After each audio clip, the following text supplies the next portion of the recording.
Un homme avait 2 fils. Le plus jeune dit à son père: «Père, donne-moi la part de fortune qui me revient.» Et le père leur partagea ses biens. Quand une grande famine survint dans ce pays, il commença à se trouver dans le besoin. Il se leva et s'en alla vers son père. Le fils lui dit: «Père, j'ai péché contre le ciel et envers toi. Je ne suis plus digne d'être appelé ton fils.» Mais le père dit à ses serviteurs: «Vite, apportez le plus beau vêtement pour l'habiller, mettez-lui une bague au doigt et des sandales aux pieds. Mangeons et festoyons, car mon fils que voilà était mort, il est revenu à la vie. Il était perdu et il est retrouvé.» Luc 15, 11, 13. Dieu est présent, attentif aux besoins des peuples, cherchant à devancer les besoins vitaux de chacun.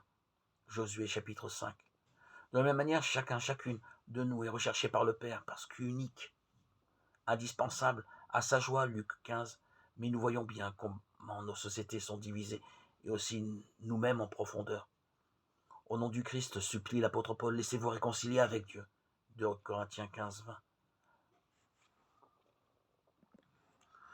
Pour que, face aux manières diverses et actuelles d'éliminer ou d'ignorer les autres, nous soyons capables de réagir par un nouveau rêve de fraternité et d'amitié sociale, qui ne se cantonne pas aux mots, au vocabulaire, quand les conflits ne sont pas résolus mais plutôt dissimulés ou enterrés dans le passé.